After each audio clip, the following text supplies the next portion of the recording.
네, 오늘도 서로를 축복하기를 원합니다. 옆에 분들에게 이렇게 손을 내밀고 악수하면서 고백하겠습니다. 네, 주님의 이름으로 사랑하고 축복합니다. 네, 다시 앞뒤 사람에게 주님의 이름으로 사랑하고 축복합니다. 이번에 고백할 때 이렇게 하겠습니다. 가을 축제 참여하세요. 네, 가을 축제 참여하세요. 가을 축제 참여하세요.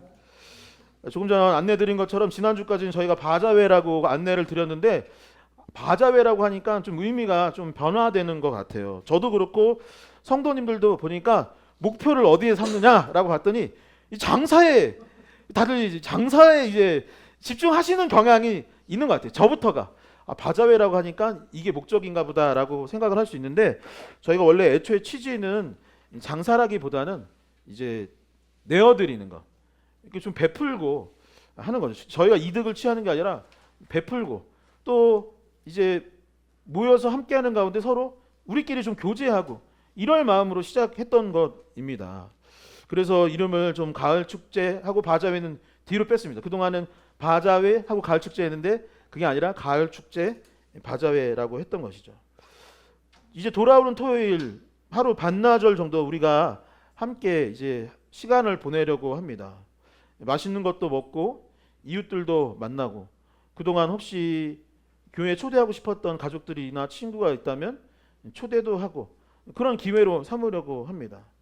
그리고 저녁 때는 이제 저희 만찬도 즐기고 또 공동체도 프로그램도 하고 예배도 드리려고 준비하고 있으니 본래의 취지에 맞게 가을 축제를 한다는 마음으로 부담감, 장사의 부담감, 아니면 뭐 잘해봐야겠다는 부담감 이런 것들 다 내려놓고 함께 즐기고 기뻐할 수 있는 시간이 되었으면 좋겠습니다. 다시 고백해 볼까요? 가을 축제에 참여합시다. 네, 가을 축제에 참여합시다. 돌아오는 화요일은 그 주보에 나와 있는 것처럼 인천 동로에 그 모임이 있는 날입니다.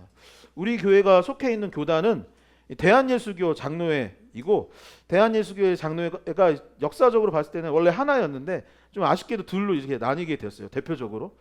그래서 저희는 이제 통합 측 교단에 속해져 있습니다. 그리고 교단의 조직은 크게 저희가 속해 있는 이 교회가 있고 교회의 연합이 이 인천 지역은 인천 동로회와 인천 노회가 있습니다. 원래 인천 노회 하나였는데 이제 교회들이 많아지고 커지면서 동로회와 인천 노회로 나뉘게 되었던 것이죠. 그리고 그런 노회들이 전국에 있는 노회들이 합쳐지면 무엇이라고 그러냐면 총회라고 합니다. 총회. 그런데 그 조직 가운데 이 노회, 인천 동노회에 저희가 속해 있는데 거기에서 저희는 또 뭐라고 되어 있냐면 남동구이기 때문에 남동 시찰회라고 되게 복잡하죠. 결과적으로 봤을 때 총회라는 것이 있고 교회라는 것이 있고 그 중간에 여러 이제 조직들이 있다라고 볼 수 있는 것이죠. 제가 언젠가도 아니고 가장 처음 회의였던 것 같아요. 인천 동로회 시찰 모임을 처음 갔을 때 시찰에는 인원들이 그렇게 많지가 않아서 회의도 뭐 금방 끝나고 주로 뭐 하냐면 끝나고 나서 식사하면서 교제하는 게 뭐 많은 시간을 이제 할애하게 됩니다. 근데 이상하게 제가 이제 개척을 시작해서 그런지 시찰회를 가면은 은퇴 앞에 계신 목사님들이 꼭 저를 이렇게 불러요. 아, 이 목사님 저랑 밥 먹읍시다. 저랑 같이 차 마십시다 하면서 막 이런저런 좋은 얘기를 해줍니다. 아, 자네는 정말 대단한 사람이세요. 막 그래요. 그래서 왜요? 아, 우리 아들도 목사인데 개척하라고 하면 안 해. 근데 개척하니 뭐 이렇게 참 멋진 교회구만. 뭐 이런 얘기들도 해주시고 많은 조언들을 해주십니다. 제가 기억했을 때는 아마 처음 시찰회였나? 두 번째 시찰회였는데 그날도 은퇴를 앞두신 목사님이 저를 이렇게 부르신 거예요. 그래서 옆에 앉게 하면서 이런저런 이야기를 해주셨습니다. 요즘 개척을 하려는 목사들이 흔치가 않은데 개척하는 거 참 대단하고 축하한다.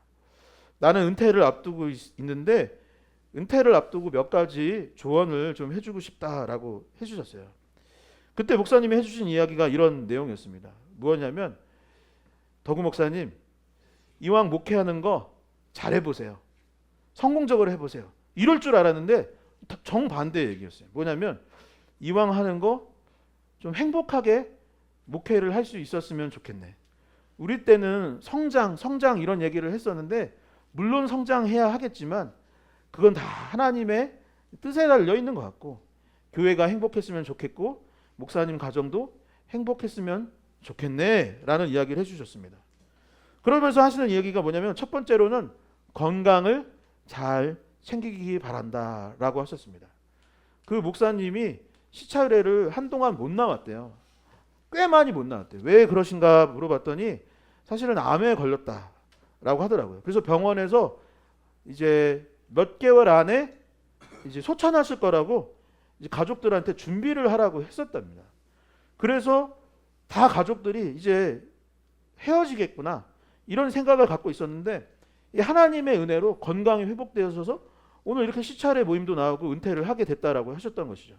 그러나 하나님의 은혜로 현재 치유가 됐기는 했지만 그 투병하는 과정 가운데 너무 힘들었고, 목회하는 내내 건강이 좋지 않아서, 나는 젊어서 너무 건강했기 때문에 그 건강 믿고 되게 열심히 했는데 그게 아니라 자기의 건강을 잘 돌보아야 가정도 지키고 교회도 지킨다라고 해주셨습니다. 두 번째는 무엇이냐면, 가족들과 좋은 시간을 많이 보낼 수 있었으면 좋겠다라고 하셨습니다. 가장 후회되는 일 중에 하나가 바로 그것이었다고 하셨어요. 아까 말했듯이 가족들과 열심히 해야 된다라는 핑계로 가족들과 시간을 보내지 못했고, 저도 그런 경향이 있는데 가족들이랑 시간을 보낼 때 너무 피곤해서 누워 있는 거예요. 막 누워 있는 거예요. 그래서 이 가족 모임 이렇게 하면은 그냥 방에 가서 누워 있고, 모임을 하는데 밥 먹을 때 나오고, 왜 그러면 너무 피곤한 거예요. 너무 피곤해. 예. 시간을 보내도 시간을 보내지 못하는 것 같아요. 그래서 나중에 이제 은퇴하면 아들도 챙기고 며느리도 챙겨야지, 사모님하고도 좋은 시간 보내야지 했는데 이제는 다 커서 바빠가지고 못 모인대요. 그러니 가족들과 좋은 시간과 추억을 만들라고 해주셨습니다. 마지막으로 해주셨던 얘기는 뭐냐면, 욕심을 좀 내려놨으면 좋겠다라는 것입니다. 그 목사님이 남동구에서는 과거에 꽤 큰 교회를 사역하셨었습니다. 근데 그날 목사님이 하신 얘기가 뭐냐면, 건강이 악화되니까 결국에 어떻게 되냐면 그 건물 다른 교회에 팔았다라고 하시더라고요. 그리고 나서 요 인천에 좀 이렇게 한적한 어느 외딴 섬에 가셔서 지금은 요양하고 조용히 목회하고 계신다라고 했습니다. 돌아보니까 욕심이 문제였던 것 같대요. 건물 사야겠다라는 욕심, 사람 욕심, 여러 욕심들이 결국 나를 갉아먹었더라 했던 것입니다. 제가 목회를 하고 신앙생활을 하는 가운데 그 목사님들의 이야기를 들으면서 드는 생각 중에 한 가지는 뭐냐면, 마음의 준비를 잘 해야겠다라는 생각이 들었습니다. 그러니까 일을 하거나 대학원을 가거나 아니면 어떤 뭐 직장을 갖거나, 우리가 생각했을 때 결혼을 할 때도 마찬가지고 아니면 취업을 할 때도 마찬가지고 준비를 해야겠다는 생각은 다 합니다.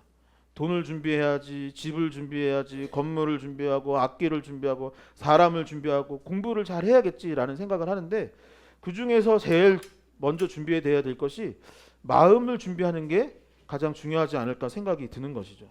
왜 그렇습니까? 마음을 준비하지 않으면 쉽게 흔들리기도 하고 쉽게 휩싸이기도 하고, 처음에는 내 계획과 내 뜻, 하나님의 뜻과 하나님의 계획대로 진행을 하려고 마음을 먹지만, 마음이 잘 준비되지 않으면 욕심이 생기고 건강을 잃어버리고 사람을 잃어버릴 수가 있기 때문인 것이죠.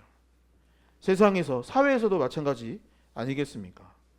그러니 남과 비교하지 아니하고 세상의 소리와 분위기에 휩쓸리지 아니하고 내 삶의 주인이 하나님이시고 또한 나에게 허락해 주셨던 그것들을 기억하면서 마음의 준비를 잘 하며 하나님의 일들을 감당할 수 있는 저와 여러분들이 될 수 있기를 간절히 소망합니다. 오늘 말씀은 마음의 준비가 필요하듯 신앙생활에 있어서 준비해야 될 것, 준비 상태에 있어야 할 것들에 관해서 이야기하고 있습니다. 우리가 지난 주일에 이제 영적 전쟁에 놓여 있다라는 말씀을 나누면서, 이는 마치 이 삼국지의 이야기랑 참 비슷한 것 같습니다. 적벽 대전의 그 이야기랑 참 비슷한 것 같습니다라고서 이야기를 나눴던 부분이 있습니다. 특별히 하나님을 믿는 우리는 어떤 전쟁이냐? 영적 전쟁 가운데 살아가고 있는데, 이 영적 전투에서 승리하기 위해서 우리가 필요한 것이 무엇이냐? 첫 번째 뭐라고 했죠? 그죠. 주님과의 연합을, 이 대단하시군요. 이 기억을 하시는 걸 봤을 때 적으신 것 같아요. 주님과의 연합을 해야 된다고 했어요. 에베소서에서 계속 이야기하는 것은 무엇이고, 사도 바울이 여러 교회들에게 편지를 했을 때 하는 이야기가 뭐냐면, 주님이 내 안에, 내가 주님 안에 거하여야 한다라는 것입니다. 전쟁을 치르기 위해서 유비와 손건이 연합을 해서 적벽대전에서 승리했던 것처럼 우리는 누구와 연합을 해야 되느냐? 예수 그리스도 안에 있어야 한다라는 것이죠. 주님과의 연합이 있어야 하는 것입니다. 두 번째는 뭐냐면 적을 분명히 해야 한다라고 했습니다. 우리는 보통 적을 잘못 짚습니다. 우리는 누굴 적이라고 생각하냐면 가까이에 있는 사람을 적이라고 생각을 합니다.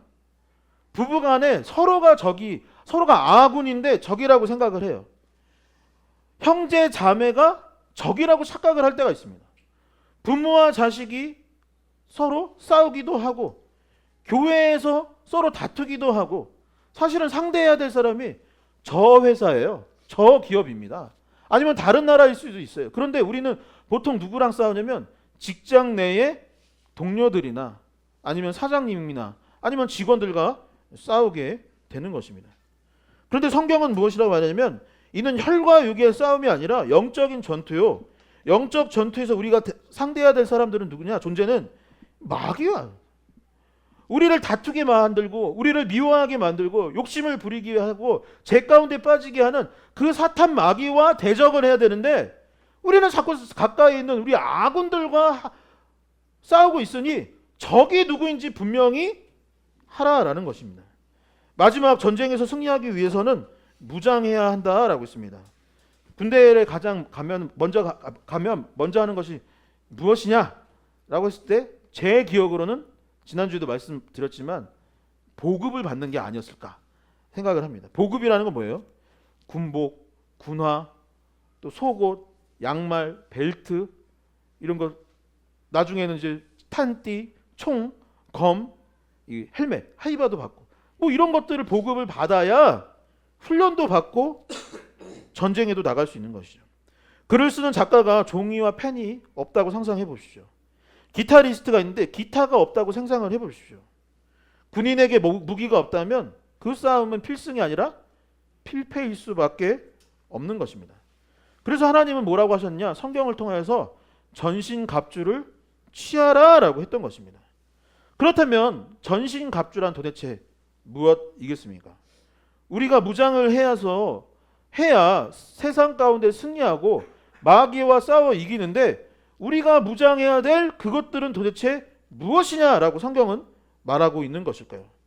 전쟁에서 백전백승의 승리를 이루기 위해서 그리스도인으로서 우리에게 필요한 것이 무엇인지 오늘 본문의 말씀을 통해서 함께 나누고자 합니다. 에베소서는 총 6개의 전신갑주 무장의 상태에 대해서 이야기를 하고 있는데 그 첫 번째는 뭐냐면 진리로 허리띠를 띠라라고 설명하고 있습니다. 함께 고백해 볼까요? 진리로 허리띠를 띠라. 그래, 진리로 허리띠를 띠라라고 했어요. 제가 태권도도 배웠고 제가 옛날에 태국권도 수련해 본 적이 있어요. 근데 거기서 제일 중요하게 말하는 게 뭔지 아세요? 뭐죠? 단전에 힘을 모아야 된다. 네, 그 얘기를 합니다. 그리고 운동선수도 저희 계시는데 뭐가 또 중요하죠? 그죠? 코어, 허리, 복압 이런 것들이 중요해요. 여기가 중요한 거예요. 여기 허리, 복압, 단전 이런 것들이 중요한 것입니다. 여러분 단전, 허리 그것을 보호하고 지탱하는 것이 진리의 허리띠라고 말하고 있는 것이죠. 제가 군대 갔을 때가 2000년대 초반입니다. 당시 이 패션의 흐름은 무엇이었냐면 2000년대 초반에는 무엇이 유행했냐면 힙합이라는 장르가 굉장히 유행을 했습니다. 그래서 셔츠도 크게 입고 바지도 크게 입고 운동화도 크게 신고 벨트도 이렇게 길게 늘어뜨리는 거예요. 그게 유행일 때가 있어요. 지금 생각하면 도대체 왜 그렇게 입었을까 싶은데 그때는 그게 다 유행이었던 것이죠. 지금도 비슷한 게 유행하는 것 같아요. 다시 패션이 돌고 도는데 약간 변형이 됐는데 요즘엔 와이드 팬츠라고 하는데 그게 옛날에는 힙합 바지라고 부르면서 동네 다 청소하고 다녔던 옷인 것이죠. 제가 힙합을 좋아하는데 힙합 좋아하는 사람들이 또 이제 청바지를 크게 입는 경우도 있는데 그때는 이제 밀리터리 그러면 군복 무늬, 얼룩 무늬가 있는 것을 또 힙합으로 이렇게 승화시켜서 입는 것들이 또 유행이었어요. 그래서 제가 군대에 갔을 때 무슨 생각을 했냐면 이 군복을 받아서 제대하고 버릴 것이 아니라 이것을 잘 개량을 해서 힙합 바지로 입어야겠다라는 생각을 하게 됐던 것입니다. 그래서 보급을 받는데 일부러 계속 큰 치수를 달라고 했던 거예요. 큰 치수 주세요. 상의도 큰 치수 주세요. 군화 전투화도 큰 거 주세요. 원래 사이즈보다 한 10mm 이상 15mm인가 큰 거를 받아서 신고 다녔던 것이죠. 잘한 결정이었을까요? 아니었을까요? 엉망진창이에요. 최악의 결정이었던 것입니다. 왜 그러냐면 훈련소에서 바지를 입고 뛰어다녀야 되는데 맨날 뛰는 거예요. 포복하고 막 오리걸음하고 선착순하고 하는데 뭐가 지금 계속 흘러내릴까요? 바지가 계속 흘러내리는 거예요. 근데 속으로는 처음에 좋았죠. 왜냐면 원래 그때 뭐 엉덩이 골까지 막 이렇게 보일 정도로 바지를 내려 입는 거예요. 그래서 이 뭐죠? 팬티 이 라인이 보일 때까지 이렇게 내려 입는 게 유행이었기 때문에 좋다 했는데 2년 2개월을 그렇게 생활할 수 있을까요? 정말 바보 같은 짓이었던 것입니다. 그런데 더 큰 문제가 생긴 거예요. 뭐냐면 계속 훈련을 받으니까 살이 빠지기 시작을 한 겁니다. 그래서 바지를 이렇게 해서 말아서 뒤집어서 넣었던 거예요. 계속 바지를 허리가 줄고 있으니까 계속 바지를 이렇게 꺾어가지고 안에다 넣었던 거예요. 그런데 그렇게 펄럭이는 바지가 너무나도 불편했는데 그럼에도 불구하고 그 바지 제대할 때까지 입고 견딜 수 있었던 것은 무엇일까? 그렇죠. 허리띠가 있었기 때문에 그나마 군 생활을 할 수 있었던 것이죠. 만약에 허리띠가 없었다면 아까 말했듯이 보지 못해야 될 것들을 보여주면서 달리기를 해야 됐을 수도 있었던 것입니다. 그런데 당시 로마 병사의 허리띠는 그 역할의 이상이었다라고 합니다. 현재에는 이 로마 병사들이 했던 허리띠가 무엇인가 한번 제가 찾아봤는데 그때부터 이걸 사용했던 것 같아요. 아마도 찾아보니까 제일 비슷한 게 뭐냐면 헬스장이나 역도장에 가면 있는 리프팅 벨트 맞나요? 이름이 맞나요? 이걸 리프팅 벨트 사진 보시죠. 이게 리프팅 벨트예요. 저는 이거 옛날에 WWE 보면은 이제 레슬링 선수들이 여기다가 막 금붙이 붙여가지고 챔피언 벨트 같은 거 있잖아요. 알리 권투 선수들 그건 줄 알았는데 그냥 용도 없이 멋있으라고 한 게 아니라 이게 운동 선수들이 실제로 하거든요. 재균 형님 맞나요? 맞아요. 제가 역도장에 갔는데 이게 걸려 있어서 이 챔피언들이 맞나 했더니 알고 봤더니 헬스장에 보면은 이제 갑바줌 좀 있다, 어깨 좀 넓다 하시는 분들은 다 이거 하고 다닙니다. 왜 이것을 하나 알아봤더니 훈련하는 선수의 허리를 보호하는 게 첫 번째 목적이고 두 번째 목적은 무엇이냐면 이거를 딱 차면은 복압이 올라간대요. 그래서 원래 내가 들 수 있는 키로수보다 더 많은 키로수를 들을 수 있다라는 거예요. 다시 말해 군인이 옛날엔 총 쏘는 게 아니지 않습니까? 힘을 받아서 누구를 치고 때리고 싸워야 되는데 힘을 압도적으로 쓰기 위해서는 뭐가 필요한 거예요? 허리띠가 필요한 거예요. 허리띠가. 우리 지금 그냥 이렇게 벨트 차고 다니는 그 벨트가 아니었던 거예요.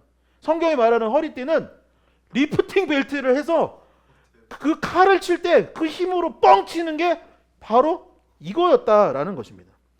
그런데 이 허리띠가 무엇이냐? 함께 고백해 볼까요? 진리.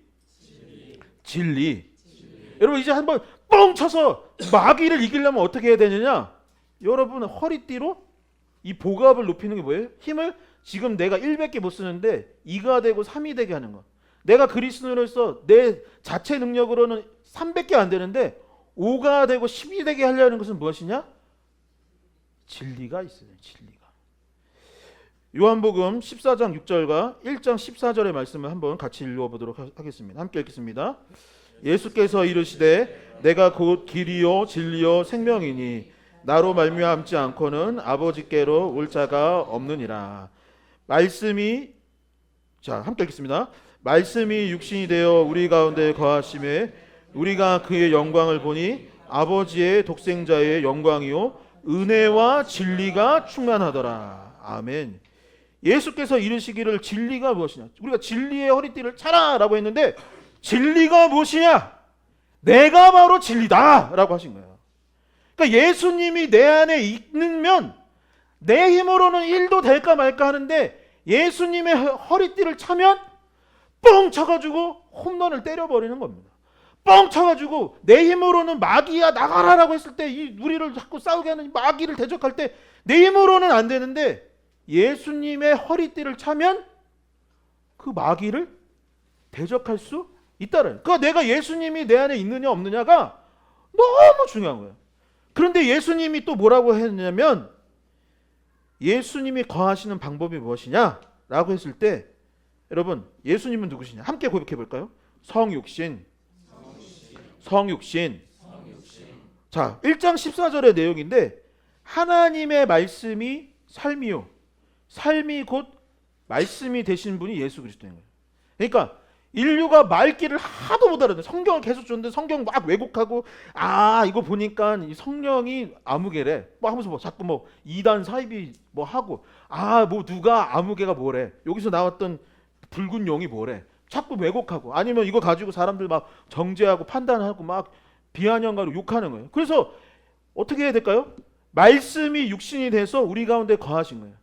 너네 말귀를 못 알아듣는데 내가 삶으로 말씀의 뜻을 알려. 서로 사랑하면 살아가는 거. 그게 말씀의 본질이야 라고 하시면서 육체를 입고 말씀이 오신 분이 예수님이신 것입니다. 이거 참 어려운 개념인데, 다시 말해서 성경을 통해서 우리는 예수님을 알고 예수님을 통해서 성경을 아는 거예요. 성경이 진리요 이 말씀의 주인이신, 이 말씀대로 살아가신 예수님이 진리인 거예요. 다시 말해 어떻게 되느냐, 예수님의 허리띠를 찬다라는 것은 결국 무슨 허리띠? 말씀의 허리띠, 진리의 허리띠를 찬다라는 것입니다. 사랑하는 성도 여러분, 그러니 지난 한 주 동안 큐티 하셨습니까? 진리의 허리띠 안 차실 거예요? 아니 그러면 나는 큐티 하기 싫어요. 큐티는 저랑 안 맞는 것 같아요. 목사님 저는 따로 하겠습니다. 따로 하셨어요? 따로 말씀 보셨어요? 성경 읽으셨어요? 여러분 그러면 지난주에 매일 밥 한 끼 이상은 드셨죠? 여러분 말씀도 마찬가지. 말씀도 매일 조금씩이라도 먹지 않으면 진리의 허리띠가 사라집니다. 목사님 과거에 저 진리의 허리띠 있었어요. 저 말씀 과거에 많이 읽었어요. 여러분 제가 만약에 과거에 말씀 많이 읽은 걸로 끝난다면 여러분 그게 유지가 될까요? 여러분 지금 운동으로 얘기했는데 운동을 과거에 몰아서 한 게 지금 조금은 영향을 있지 하겠지만 그게 지금 매일 하는 사람만큼 건강할 수 있겠습니까? 우리 운동선수 어떠세요? 안 된다. 우리 반도 못하네. 우리 코치님께서 이야기해 주시지 않습니까? 반도 못 따라간다. 그러니 어떻게 하겠습니까? 그렇다면 우리가 어떻게 무장을 해야겠습니까? 예수님을 깊이 묵상하고 성경을 날마다 먹는 저와 여러분 될 수 있기를 소망합니다. 두 번째는 의의 호심경을 붙이라 라고 했습니다. 보호할 호, 마음 심, 거울 경. 마음, 심장을 보호하는 거울이라는 뜻인데 이게 무엇을 말하냐면 사진 한번 볼까요? 자, 여기 반짝반짝 빛나는 게 있죠? 이게 뭘까요? 은색. 그러니까 갑옷을 말하는 거예요. 갑옷. 흉배. 의의 호심경은 무엇이냐면 심장, 마음을 보호하는 갑옷, 흉배를 의미하는 것입니다. 6장 14절의 말씀을 한번 같이 읽어보도록 하겠습니다. 함께 읽겠습니다. 그런즉 서서 진리로 너희 허리띠를 띠고 의의 호심경을 붙이고. 이 한글 성경에는 이 말씀의 분위기와 뉘앙스가 잘 느껴지지 않지만 실제 헬러 원문을 보면은 이게 다 명령어로 되어 있습니다. 군대의 상급자나 조교가 병사들에게 명령하듯 진리로 허리띠를 띠라! 이라고 말해요. 띠라! 띄었으면 좋겠는데 뭐 되든 말든 이게 아니라 진리로 허리띠를 띠라! 라고 하고 의의 흉배를 붙여라. 왜냐면 전쟁 나갈 거니까 반드시 붙이고 다녀라 라고 명령하고 있는 것이죠. 그렇다면 의의 흉배는 무엇일까요? 이 신학자마다 이 부분을 조금 해석이 다른데, 성경에서 특별히 신약 성경에서 의라는 것은 지난달에 큐티 하신 분들은 알겠지만 이 뭐랄까요? 예수 그리스도로 인해서, 그러니까 우리가 의롭게 되는 거죠. 이게 첫 번째 개념이에요. 그러니까 신약 성경의 개념이 뭐냐면 내가 의로워서 의로운 게 아니라 의로우신 그분을 믿기 때문에 하나님께서 우리를 의롭다 칭해준다라는 거예요. 우리는 죄인인데 의를 영어로 성경으로 보면은 righteousness라는 거예요. 그러니까 올바름, 정의, 공의, 선함을 말하는 것이 바로 성경의 의라는 거예요. 그런데 성경은 무엇이라면 인간에 대해서 우리는 다 죄인이라고 규정하고 있습니다. 아담과 하와 때부터 인류는 죄의 속성을 가지고 있고 누군가를 미워하고 욕심을 부리고 괴롭히고자 하는 마음들로 채워져 있는 것입니다.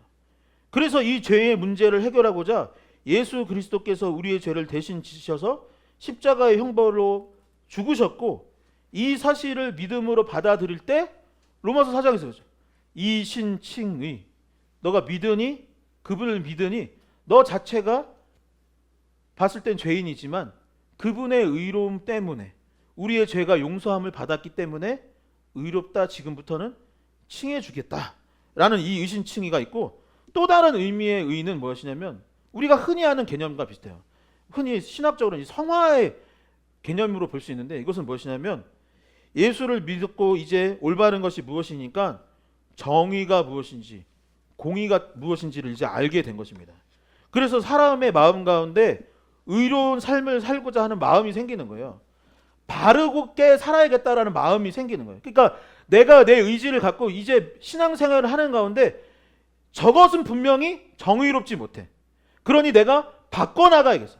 내 삶에 있어서 내가 공의롭고 공정한 삶을 살아갈 거야.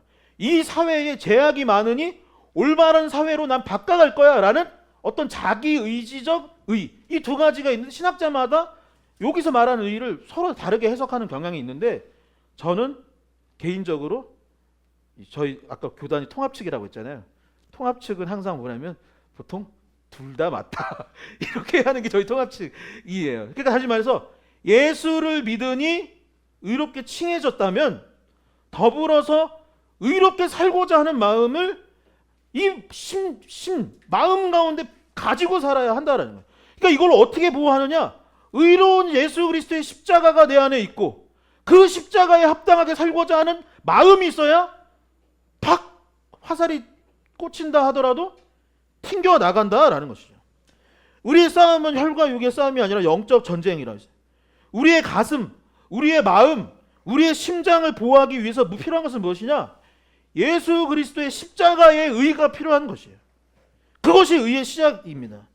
그래야 나의 욕심과 나의 죄악을 다 내려놓고 마귀의 유혹으로부터 우리가 이겨낼 수 있는 것이죠. 그리고 이제 믿음을 가졌으니 어떻게 해야 돼요? 정의감에 불타야 하는 것입니다. 의로움에 불타야 하는 것입니다.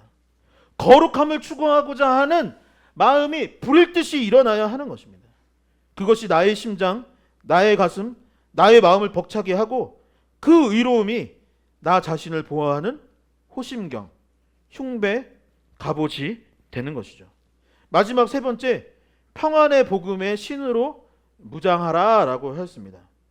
군인에게 있어서 신발은 너무 중요합니다. 제가 아까 허리띠를 설명하면서 바지도 큰 거 입었는데 못도 큰 거 신었다고 했죠?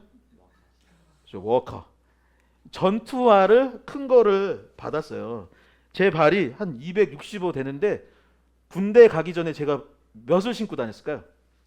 진짜 이게 정신 나간 거 아니야 할지 모르지만 제가 운동화 310 신었습니다. 그게 그때는 패션이었어요. 그게 패션이었어요. 그때 105를 입어야 되는데 115를 입고 다녔어요. 근데 지금 115도 잘 맞아요. 아무튼 그렇습니다. 근데 그때 당시에 265를 달라고 했었어야 되는데 285인가를 신었어요. 그러니 어떻게 될까요? 제가 요즘에 전투화를 보니까 전투화가 요즘에는 말랑말랑하더라고요. 근데 그때 전투화는 딱딱했어요.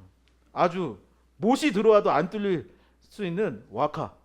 안전화 같은 군화를 줬었습니다. 그러니까 뛰고 할 때 바닥을 밟으면 발꿈치가 바닥을 밟고 다시 발을 띄우면 발톱이 군화 그 딱딱한 가피를 때리는 겁니다. 그래서 어떻게 되느냐? 제가 그 행군을 하고 나면은 양말을 보면 피가 절차를 하고 있는 거예요. 뛰고 나면은 그래서 피가 철철 나는 거예요. 그래서 그러니까 1년에 발톱이 몇 개씩 빠져요, 몇 개. 그러니 훈련 때마다 힘들고 만약에 전쟁에 나갔다면 저는 싸워보지도 못하고 패했을 것입니다.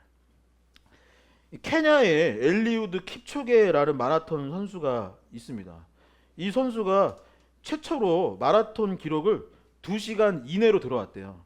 그러니까 42.195km를 2시간 이내에 들어오는 사람이 인류 역사상 단 한 번도 없었는데 이 킵초게 선수가 1시간 59분대의 기록을 냈던 것이죠.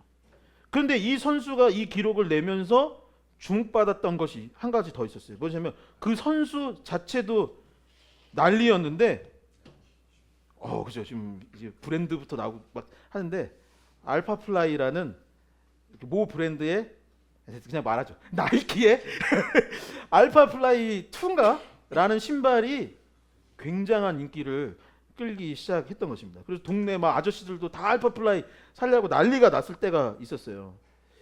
이 나이키에서 이 킵초게 선수를 위해서 신발을 개발했고 이 신발을 신은 후에 경기력이 크게 상승했다라는 이야기가 있습니다. 그래서 그 전까지는 선수들 이 도핑 검사를 할 때 약물 도핑을 했는데 이 킵초게의 알파플라이 이후에는 기술 도핑 검사가 이루어져서 그 안에 제가 정확히 아는 건지 모르겠는데 카본이라는 게 들어간대요. 운동화 안에 카본이 몇 장 들어가냐, 2장까지는 봐주고 3장부터는 금지인가 뭐 이런 규정이 생긴 걸로 알고 있습니다. 저는 신발이 너무 중요하다고 생각합니다. 일상생활에서도 중요하고 군인은 더 중요하죠. 서고 달리고 방향 바꾸고 멀리 뛰고 행군할 때 다 신발 신고 합니다. 자유자재로 달릴 수 있는 것은 군인에게 적합한 군화와 신발이 있기 때문인 것이죠. 킵초게에게는 알파플라이고 농구 선수에게는 농구하고 러닝을 하시는 분들에게는 러닝화가 반드시 필요합니다. 15절을 함께 큰 목소리로 읽어보도록 하겠습니다. 평안의 복음이 준비한 것으로 신을 신고. 아멘. 여러분 함께 고백해 보겠습니다. 복음. 여러분 복음은 예수님에 관한 좋은 소식을 전할 수 있는 신발과 같다라는 것입니다.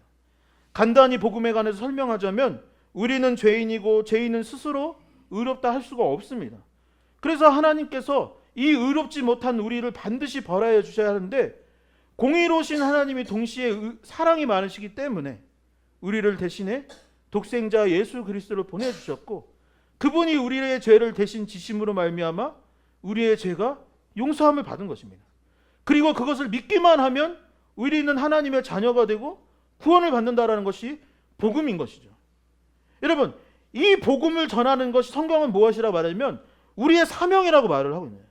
마음껏 복음을 전하고 복음을 전하니 교회가 세워졌던 것입니다.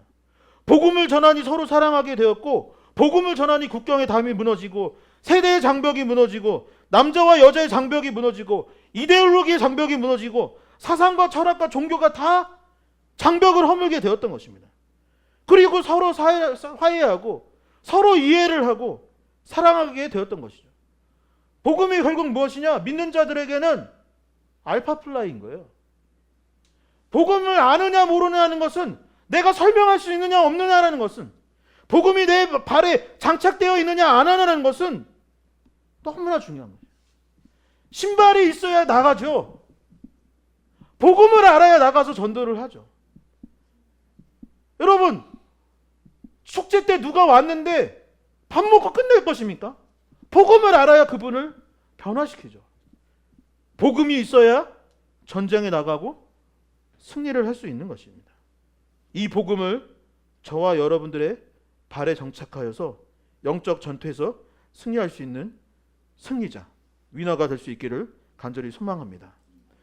오늘은 6개의 점심갑주 중 3개를 나눴습니다. 진리의 허리띠, 의의 호심경, 평안의 복음의 신. 가을 축제가 끝나고 11월이 되면은 성경 공부를 하려고 하는데 이제 우리 교회도 어느덧 개척한 지 2년이 다 되어 갑니다. 집사님도 세우고 이제 전입하기도 해야 되고 시무 집사 권사님 하고 세워지고 또 행정도 그동안 제가 혼자 했다면 이제 여성교회도 세우고 남성교회도 세워서 같이 더불어 함께 해야 하겠죠.